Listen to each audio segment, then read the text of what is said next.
The Saint Lucia National Trust has made good on its promise to seek legal recourse after the government breached in agreement to act in good faith and incorporate the royal jail into the planned construction of a new building. Our lawyers filed the relevant documentation with the courts 2 days ago, which basically names the Attorney General, the DCA, and the Commissioner of Crown Lands in relation to the breach of the undertaking that we had signed with them in October of 2019.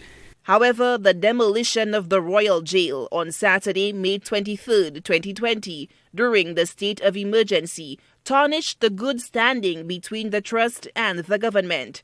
Now, according to Chair of the SLNT, Alison King, the trust is taking legal action to send a clear message that what was done on that fateful day will not be tolerated. We were assured, based on the plans that we saw up to the date of demolition, that that was in fact happening.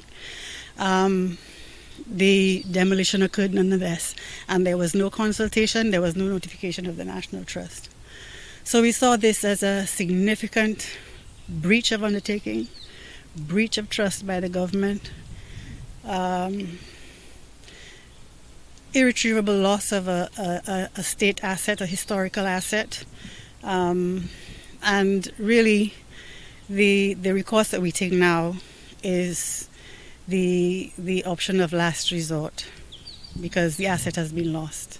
A move by the government to rid the island of one of the oldest historical structures in the capital was followed up by talk of the imminent construction of a new facility for law officials, including the police, who expressed enthusiasm about the project. However, 1 year after the structure was torn down, the site remains a vacant lot with no sign of the start of construction on a new police headquarters.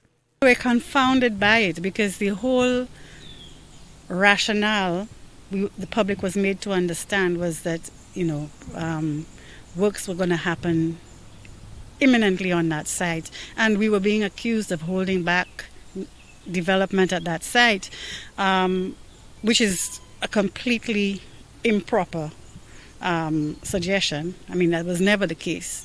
It's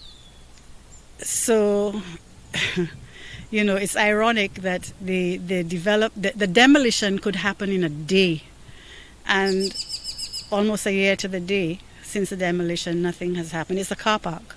The trust is now seeking a declaration of wrongdoing regarding the parties involved in the demolition, as well as damages and costs. Given what has occurred so far, we are going after those costs. And there are other damages that we seek, because our mandate as a national trust is to protect patrimony. And in effect, because of what happened, we failed. So there's a reputational issue there for us. So there's damage to the trust's reputation. There's also the fact that we've lost a very important historic asset.